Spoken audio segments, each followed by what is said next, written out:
अभी तो ये बाबा साहब का फोटो दिखाते थे, लेकिन कल मऊ में इन्होंने एक मानवर साहब काशीराम जी का बहन को भी लेकर के आए और फोटो भी दिखाया। तो ये कहीं ना कहीं ये चाहते हैं कि ये दलितों के वोट बैंक को लेना चाहते हैं, लेकिन दलित लीडरशिप को पीछे धकेलना चाहते हैं। तो फूल सिंह बरैया को बैठने की जगह नहीं मिलती, तो कहीं बहन स्वर्ण कौर को लेके आते हैं मंच पर, तो कहीं उन अलग अलग तरीके से दलित समुदाय के वोट बैंक को खिसकाने। मैं तो यही समझता हूं, जो मानवर साहब काशीराम जी कहते थे कि एक सांपनाथ है, एक नागनाथ है। 6 दिसंबर 1956 को दुनिया से चले जाने के बाद भी कांग्रेस ने बाबा साहब को 6 फुट भी जगह दिल्ली में जलने के लिए, उनके संस्कार के लिए नहीं दी। और मानवर साहब काशीराम जी की और बाबा साहब की सबसे ज्यादा विरोधी अगर कोई पार्टी रही है तो वो कांग्रेस पार्टी रही। पूना पैक्ट देश के अंदर हुआ, तो पूना पैक्ट पर सबसे पहले कांग्रेस के गांधी एंड कंपनी के लोगों ने बाबा साहब का पुरजोर विरोध किया। राहुल गांधी के पिताजी को, राजीव गांधी को, इंदिरा गांधी को भारत रत्न दे दिया, नेहरू को भारत रत्न दे दिया। अगर मानवर साहब काशीराम और के मसीहा हमारे बाबा साहब को भारत रत्न देने का काम किया हो तो बताइए। महू की रैली, कांग्रेस की रैली में राहुल गांधी की तमाम वो बातें हैं जो लोगों को सोचने पर मजबूर कर रही हैं। पहली बात कि देश अडानी के अंडर में है। दूसरी बात, कांशीराम की फोटो लेकर समाज को एक नया संदेश देना कि अब देश में विचारधारा की लड़ाई चलेगी। वो कांशीराम जो कभी कांग्रेस को दफनाने की बात करते थे, वो कांशीराम जिन्होंने कांग्रेस को दफना के सरकार बनाकर भी दिखाई। आखिर आज कांग्रेस को इतना प्यार क्यों कि कांशीराम को लेकर ये बता रही है समाज को कि अब विचारधारा की लड़ाई होगी। अब ये सवाल तो कांशीराम के दल के ही लोग बेहतर जवाब दे सकेंगे। इसी को लेकर हम आज चर्चा करने वाले हैं बहुजन समाज पार्टी के जिलाध्यक्ष दीपेंद्र बौद्ध जी, जो मुरैना से जिलाध्यक्ष हैं। दीपेंद्र जी, कल आपने देखा कि कांग्रेस की महू में बड़ी रैली जी, और वो गणतंत्र दिवस के मौके के उपलक्ष्य में थी कि बाबा साहब का संविधान लागू हुआ, तो वो बाबा साहब की जन्मभूमि पे एक बड़ा कार्यक्रम करके नया संदेश दे रहे हैं। कभी कांशीराम की फोटो दिखा रहे हैं तो संविधान की भी बात कर रहे हैं। तो क्या अब कांग्रेस सपना पूरा करेगी कांशीराम का? धन्यवाद पत्रकार जी, आपने यहाँ मेरे से जो प्रश्न किया है, मैं बता देना चाहता हूँ उन कांग्रेसियों को कि जिस प्रकार सबसे ज़्यादा घोर विरोधी दलित समाज की और मानवर साहब काशीराम जी की और बाबा साहब की सबसे ज़्यादा विरोधी अगर कोई पार्टी रही है तो वो कांग्रेस पार्टी रही है। आपने देखा होगा कि जब पूना पैक्ट देश के अंदर हुआ, तो पूना पैक्ट पर सबसे पहले कांग्रेस के गांधी एंड कंपनी के लोगों ने बाबा साहब का पुरजोर विरोध किया। बाबा साहब ने समय समय पर बाबा साहब को कदम से कदम पर रोकने के लिए इस कांग्रेस के लोगों ने हथकंडे अपनाए और बाबा साहब के सचिव को, निजी सचिव को उनके बाबा साहब के खिलाफ खड़ा करने का काम कांग्रेस के लोगों ने किया। तो कहीं ना कहीं कांग्रेस ये दोहरा चरित्र दिखाना चाहती है कि अगर बाबा साहब और काशीराम साहब का फोटो लेकर के हम लोग रोडों पर निकलेंगे तो पूरा दलित समाज हमारे साथ आ जाएगा। ये भ्रम है, क्योंकि इन्होंने पूरे वोट बैंक को गुमराह करके हमारे बीच में, हमारे वोट बैंक को गुमराह करके अपनी तरफ लाने की साजिश की है। अच्छा, कल तस्वीर थी कांशीराम की, कांशीराम की बहन भी मंच पर थी जी, और एक नया स्लोगन दे रहे हैं कि अब देश में विचारधारा की लड़ाई है। कौन क्या मानते? देखिए, इनकी कोई विचारधारा नहीं है और ये विचारधारा के नाम पर कहीं ना कहीं लोगों को गुमराह करना चाहते हैं। जो दलित वोट बैंक है, जो दलित समुदाय है, उसको पूरी तरह से ये गुमराह करने चाहते हैं। क्या बापू की विचारधारा हमारे संविधान को बचाएगी? जिस बापू ने संविधान को खत्म करने का काम किया हो, जिस बापू ने संविधान के विरोध में काम किया हो और जिस बापू ने हमारे बाबा साहब को कदम कदम पर खून के आंसू रुलाए हो, वो बाबा साहब के संविधान को बचाने का काम करेंगे? आप देखिए उनकी लीडरशिप को, वो हमको लीडर तो बनाना चाहते हैं, लीडरशिप तो देना चाहते हैं, लेकिन बस और बस फोटो में, कहीं मंच पर नहीं, कहीं किसी देश में, किसी प्रदेश में मुख्यमंत्री नहीं, सिर्फ नाम की लीडरशिप दलितों के लिए यूज की जा रही है।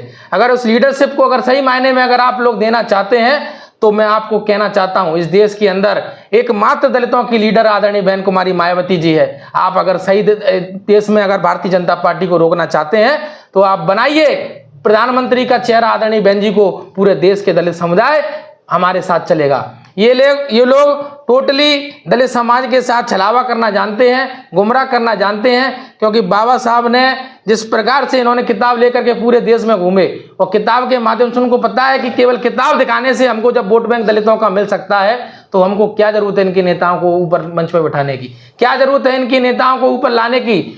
साथ लाने की क्या आवश्यकता है, क्योंकि ये लोग जानते हैं कि सिर्फ इनके लोग फोटो दिखाने से हमारे साथ में आ जाते हैं। लेकिन ये समाज पढ़ा लिखा है, जागृत है, सब चीज़ें समझता है। इसी कांग्रेस ने बाबा साहब को कदम कदम पर रुकने का काम किया और 6 दिसंबर 1956 को दुनिया से चले जाने के बाद भी कांग्रेस ने बाबा साहब को 6 फुट भी जगह दिल्ली में जलने के लिए, उनके संस्कार के लिए नहीं दी। आप बताइए 1989 में मान्यवर साहब काशीराम जी ने इसी कांग्रेस के विरोध में काम किया, पूरे देश में कश्मीर से कन्याकुमारी तक साइकिल चला करके मूवमेंट को खड़ा करने का काम किया। और बताइए 1989 तक राहुल गांधी के पिताजी को, राजीव गांधी को, इंदिरा गांधी को भारत रत्न दे दिया, नेहरू को भारत रत्न दे दिया। अगर मान्यवर साहब काशीराम और के मसीहा हमारे बाबा साहब को भारत रत्न देने का काम किया हो तो बताइए। जब 1989 में आदरणीय बहन जी बिजनौर से सांसद बनती हैं, 2 बीएसपी के सांसद बनते हैं, तो सबसे पहली मांग बाबा साहब को भारत रत्न दिलाने का मांग करते हैं। बताइए अगर ये लोग इतने ही तेजी थे तो इन 60 वर्षों में किसी स्टेट का मुख्यमंत्री इन्होंने दलित समुदाय का बनाया था? नहीं बनाया। इन्होंने सिर्फ दलितों के आगे रोड़े बनने का काम किया था।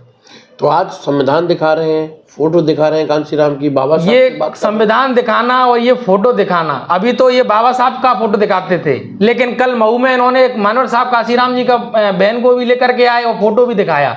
तो ये कहीं ना कहीं ये चाहते हैं कि ये दलितों के वोट बैंक को लेना चाहते हैं, लेकिन दलित लीडरशिप को पीछे धकेलना चाहते हैं, जो कि दलित समुदाय के साथ पूरी तरह छलावा है। तो ये क्या आप ये मानते हैं कि ये दलितों का जो वोट है जो बड़े पैमाने पे बसपा के साथ है, तो ये वोट इन पे आ जाए, लीडर नहीं है? हाँ बिल्कुल यही है इनका। जी बिल्कुल, इनका लीडरशिप को अगर ये चाहते तो ये आदरणीय बहन जी को इंडिया गठबंधन का प्रधानमंत्री का चेहरा बनाते। इन्होंने मल्लिकार्जुन खड़गे को बना दिया, नेता दल का अध्यक्ष बनाया, और आज देख रहे हैं किस प्रकार से कहीं फूल सिंह बरैया को भेजते हैं तो फूल सिंह बरैया को बैठने की जगह नहीं मिलती, तो कहीं बहन स्वर्ण कौर को लेके आते हैं मंच पर, तो कहीं उन अलग अलग तरीके से दलित समुदाय के वोट बैंक को किसका नहीं। मैं तो यही समझता हूं जो मान्यवर साहब काशीराम जी कहते थे कि एक सांपनाथ है, एक नागनाथ है, ये बीजेपी को रोकने के लिए काम नहीं कर रहे, ये केवल और केवल बीएसपी के वोट बैंक को रोकने का काम कर रहे हैं। और ये भारतीय जनता पार्टी से मिलकर के राहुल गांधी और इनके नेता, तमाम नेता, कांग्रेस के नेता सिर्फ और सिर्फ बीजेपी के इशारे पे ये काम कर रहे हैं। इन्होंने बताई एक योजना अगर बीजेपी को रोकने के लिए बनाई हो, अगर ये बीजेपी को रोकना चाहते हैं तो पूरे देश में बहुजन समाज पार्टी से मजबूत कोई दल नहीं है, और पूरे देश के दलित समुदाय आदरणीय बहन जी के नेतृत्व में पूरे देश में बहुजन समाज पार्टी काम कर रही है। हमारी नेता अगर किसी स्टेट में अगर पहली बार जब मुख्यमंत्री बनी, आप कह रहे हैं मान्यवर साहब काशीराम जी के फोटो दिखा करके अपने वोट को लेना चाहते हैं। मैं बताना चाहता हूं आपको कि जब 1994-95 में बहुजन समाज पार्टी की सरकार बनी और 4 बार मुख्यमंत्री बहन कुमारी मायावती जी बनी, तो आप चले जाइए लखनऊ के अंबेडकर पार्कों पे, चले जाइए नोएडा के पार्कों पे, मान्यवर साहब काशीराम जी का सम्मान किसने दिलाने का काम किया है? बाबा साहब को सम्मान दिलाने का काम किसने किया है? महात्मा फुले जी को सम्मान दिलाने का काम किसने किया है? छत्रपति साहू जी महाराज जी को सम्मान दिलाने का काम किसने किया है? हर एक वर्ग के, हर एक समाज के व्यक्तियों को सम्मान केवल और केवल आदरणीय बहन कुमारी मायावती जी दे सकती हैं। ये तो केवल और केवल वोट बैंक को लेना जानते हैं, उसके बाद वोट बैंक को लेकर के ये पूरे दलित समुदाय को भूल जाते हैं। आप उठा के देख लीजिए 2 अप्रैल के मुकदमों को।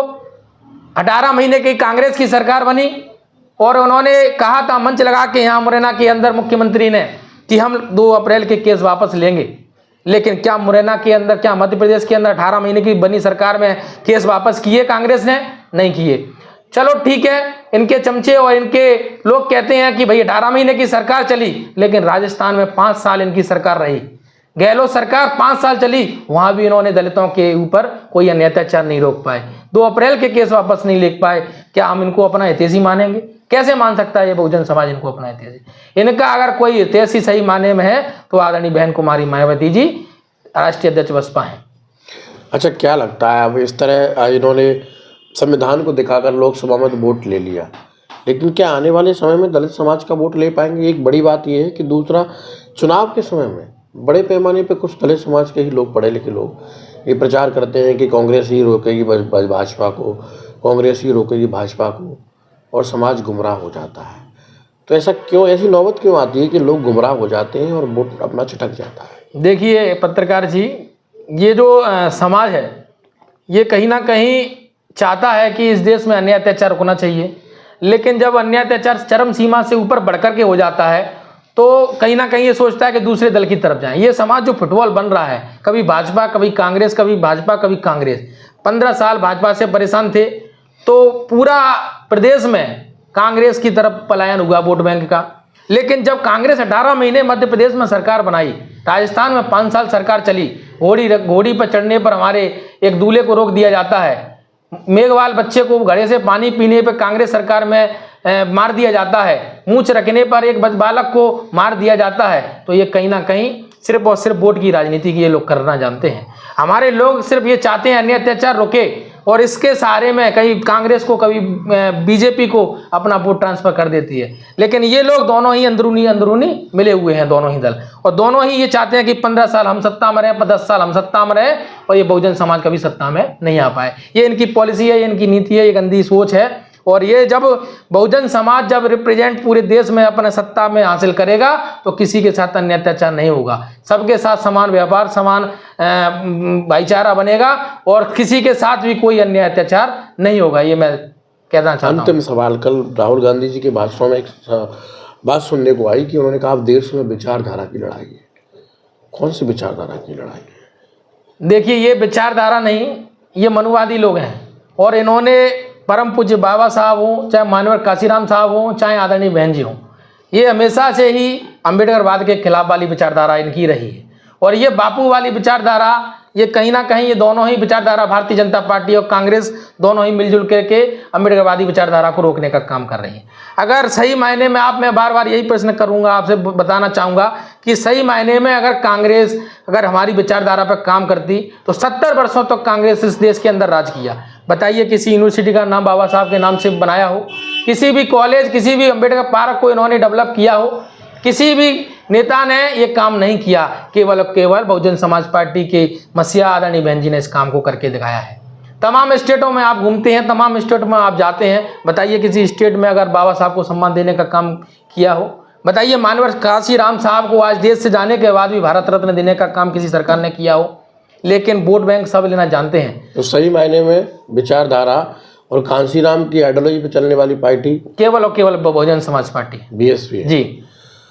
तो बड़ी बात, ये जो राजनीति हो रही है चारों तरफ, कांशीराम के फोटो को दिखाने की बात हो या संविधान को लहराने की बात हो, केवल और केवल वोट को लेने की राजनीति है। दलित समाज को भटका कर खड़ा होना चाहती है कांग्रेस, दलित समाज को गुमराह करके खड़ा होना चाहती है कांग्रेस, क्योंकि असल में अगर कोई कांग्रेस को, भाजपा को रोक सकता है तो वो और केवल बीएसपी की मुखिया हैं, क्योंकि उनके पास देश भर में वोट है। कांग्रेस तमाम राज्यों से ख़त्म होती चली गई है, और ऐसे में अगर कोई सच में भाजपा को रोकेगा तो बीएसपी की मुखिया है। अब ये बात कह रहे हैं बीएसपी के जिलाध्यक्ष दीपेन जी। फिलहाल ये वीडियो आपको कैसा लगा, अच्छा लगा हो तो शेयर कर दीजिएगा। बाकी आगे की खबरों के लिए हमारे साथ बने रहिए। कैमरा पर्सन प्रताप के साथ ब्यूरो रिपोर्ट लोकनायक न्यूज मुरैना।